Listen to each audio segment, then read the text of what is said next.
I think I could get high maybe and watch them and laugh, but sober, I don't think I could watch them, bro. It's funny because every time I talk to Jimmy and I go to Denver, he goes, if you want to come over to the house, do you want to see the tape of you opening for Carlos? And I go, I don't ever want to fucking see that thing. Right? As long as I fucking live. Jimmy still has it and he plays it once a week and he watches it. I don't ever want to watch any of that stuff. When I see a movie that I'm in or something like that, I switch it so fucking fast. I've never seen a whole movie that I've been in. Yeah, Well, I had to. You have to when you go to the premiere. Sometimes I would just go, shake hands, and get the fuck out of there. Oh, would you? Yeah, I can't sit there. Especially when I took my friends. That was a big mistake in New York. Why? What happened? Because you're with 4 of your fucking friends that you grew up with. Yeah. And they yelling and screaming. Oh. And you're like, what the fuck? Every time you come on camera, they're like, Joey! Yeah, it was right. just fucking, what the fuck? So now, 94, I meet you, and you had already the show on HBO. Yeah, at that time, I had done what was the name Loco of that Slam. show? Loco Slam. Loco Slam. And the first HBO special, and then the next one came out the next year. And then who was on Loco Slam? Pablo again? The same guys, really. It was the same guys, except a little bit dirtier. You know what I mean? A little bit edgier. But that was the first time I put Juan Villarreal on TV. So that was like... So you knew Juan that long ago? Yeah, I knew Juan. Well, I met Juan right before I did that show. And I saw this kid. I was performing at a black club. It was... God, what was the name of the black club in Houston back in the day? Run by Rashawn Williams. Anyway, they were the first ones to book me. The regular club wouldn't book me. So they booked me. I went down there, and they had this kid opening for me named Juan. And that dude, just to this day, man, nobody makes me laugh like Juan does. Funniest, rawest talent I've ever seen in my fucking life. He's the guy that I say, watch him. This dude is what we can't be. He makes anything funny. I love watching him. So I told HBO, you got to put this guy on, and they fucking put him on right after Crazy Legs Fonseca, which was fucked up. You don't do that. You don't make somebody follow a guy with cerebral palsy. Could you imagine, dude? There's a guy that comes out and he's like, I want eating Cheetos, and the whole audience is going fucking apeshit. Right? Shit. They're going ape and shit. At that time, Fonseca was on fire. He was on fire. He was a good writer. Oh, fuck yeah. I woke up and my dick was orange, and we're like, oh, dude. What was his opening joke back then? I'm from Colorado.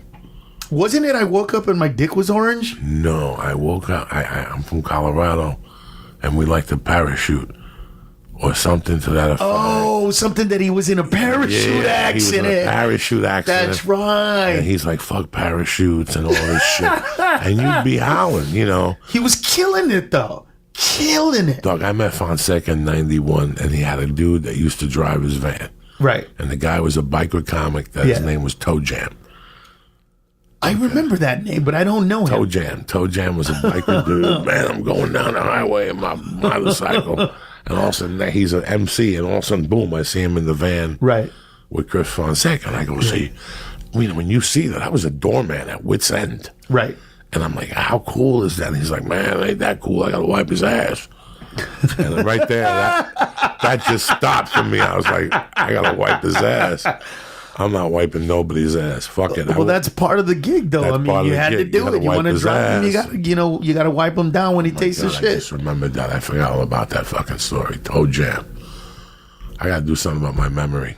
It disappears and it just shows up. It just shows up sometimes. I hadn't thought of Toe Jam in 20 fucking years, and it just came out. I know, dude. It happens to me all the time. But I mean, dude, I've been doing it now for 29 years, going on 30, bro. Next year, in March, it'll be 30 years. So, dude, there's a lot of shit I forgot. A lot of shit back in the day. There's so many people that'll be like, hey, man, remember? And I'll see the face, and I'm like, you look older than I remember. Yeah, exactly. And then all of a sudden, it's like, oh, shit. Yeah, it takes a while. Oh, my God. Dallas.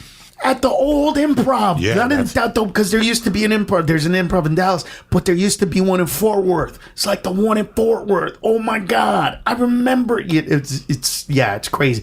People that started doing comedy, that opened, that did guest spots, that just disappeared and went away. It's dude. It's been a minute, bro. It's been a minute. It really fucking has. Is it scaring you or what, bro? Listen, Carlos, when you're a guy like me, I didn't think I was even going to make it to 50. Not because I was hanging out with fucking the banditos and the mafia. Right. Just because of the lifestyle and Sure. what I had gone through mentally younger. Sure. So now I'm 54. Today at 10 o'clock. Do you know what I was doing, Carlos? What, in the morning? Yeah, what do you think I was doing today at 10 o'clock? Were you reading to one of your kids? No, I was at my kid's karate belt promotion. Oh, nice. At daycare. And the whole time, my wife afterwards, she goes, you had a weird look on your face the whole time. I go, let me explain something to you. I was never in this world. I don't know nothing about this shit. My mom would drop me off at karate and come back an hour later. You know, like 2 hours later. Your mom had karate. Yeah, dude, my mom had poor. We karate. had no fucking karate. Come on now. So it's just really weird that it's. My wife says, you're quiet at the house. I go, I got a little girl that prays at the table. Right. Do you know what I'm saying? What the fuck do you think I feel when she looks at me and she goes, Daddy, let's say prayers. Right. And fucking, who says prayers? Who says fucking prayers? I got a 4-year-old telling me to shut up. Says I got to say, you know. My 10-year-old does the same thing. Yeah. He says prayers every time we day. So we come from every time we go to bed, when we wake up. You know, we come from a different environment. So for me, yeah, I'm freaking out every fucking day. Not to mention, I'm 54. Is that scaring you too? The big 50? Dog, as soon as you hit 50, yeah, it gets real. Shit changes. Because now you're in the real zone. Right. Now you're in the zone where Aaron Moran dies at 56. Sure. You know what I'm saying? You're like, motherfuckers die at 50. Like, yeah. Friends of yours start dying of non-accidents, shit's getting real. Shit's getting real. You know what I mean? When all of a sudden you're like, oh yeah, man, remember him? He got cancer. What? So shit got real. Oh. And then I had a baby. Right. Like, it just didn't get real at 50 where you're like, wow, I'm 50. Right. It's all downhill after this. This is when the warranty ends. Remember Chrysler? Yeah. Chrysler had 3 years, 36,000. Oh, yeah. Whatever you hit this first. Was back in the day, bro. Back in the day. Whatever you hit first, right. 3 years at 36,000. Right. 50 is the day that they give you the paperwork. And they sign the paperwork and they go, listen, it's over. Every day from here on out is borrowed. Like you've already paid for the car. The car's in it. Yeah. We're going in like fucking Marines. You understand me? Welcome to church, motherfucker.